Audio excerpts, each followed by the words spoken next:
Okay, check this out. It is currently like 30 something p.m. Monday, he, uh, February 23rd, 2026, and we're currently having like a major winter storm that lasted all day and lasted all night. Last night. It's been going on since like 10 or 11 p.m. yesterday, and it's still going. It's still snowing.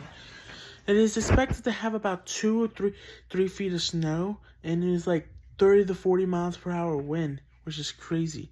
Also, they already canceled school off for tomorrow. Sorry for not making many videos. Even if nobody was watching, I'm still gonna make this video just for nostalgia memory's sake. And so, yeah. So that's why